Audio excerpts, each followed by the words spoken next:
Hi hello नमस्कार। चलतु आज नुआ ब्लॉग स्टार्ट करवा आसतु।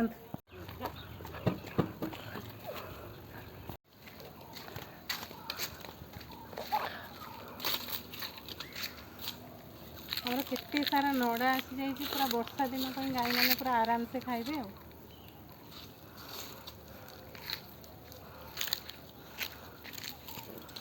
आसतु एबे जिबा बगीचा।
चलतु एबे गोटे नुआ जिनस देखा यहाँ हूँ आमर बिलाती धनिया गछ। एथिरे बहुत सारा कंटा थाए। आर पत्र पकाती आर पत्र बहुत भल बास्ना होते। सबु साग नहीं सारा पर मुझे कखारु साग शेष में नहीं जीवी ताकू नहीं सबू साग मिसेकी आज चूना पका साग करी से मु सबू साग नहीं आसली आउ भल भाव बाछिकी धोईकी तापर मु करी चूना पका साग। मु एबे जीवी कड़ई बसईदेली। कड़ई बसईकी से तेल पकईदेली। तेल गरम होला परे से पंच फुटण पकईदेली। गोटे सुखिला लंगा पकईदेली। तापर काटिकी रखी पियाज पियाज को भी से देदेली। पियाज को भल भाव टे नाली हवा जाए भाजी देवी। भाजी सारा पर सब शाग जो काटी थी ताकू एथरे पकईदेवी। पकई सारा पर टिके एपट सेपट करके भाजीदेवी। तापर मुझे सजना शाग भी पकईदेवी।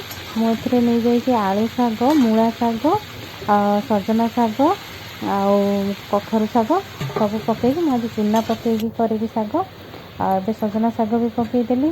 सजना शाग को पुणी टिके भाजीदेवी एपट सेपट कलापर मुझे चूना नहीं जाइए। मुझे आप अटा चूना भी पकई पारे आउ अटा चूना किए किए जो छतुआ भी पकाती। मुझे छतुआ चूना नहीं जाइए आ चाउल चूना भी पकई पारे आपण इच्छा। मुझे छतुआ चूना नहीं जाइए से छतुआ को मुझे पकईदेवी। आउ एमती पकईकी मिसामिशी शाग कले बहुत टेस्ट होता है।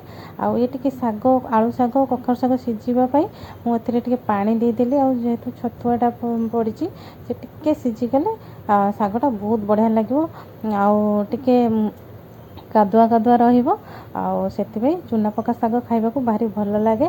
आउ एबे देखंतु मोर भाजी गलानी चूना पका शाग आ पूरा बढ़िया से हो गलानी मोर चूना पका। एथरे लूण हरिका सब पकई देइतिली बढ़िया भाबे मोर हो गलानी चूना पका शाग।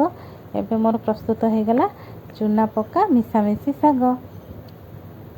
केते सुंदर देखा जाउची। आपण माने भी थरे एमती ट्राई करंतु देखिबे केते बढ़िया लागबो एमती शाग।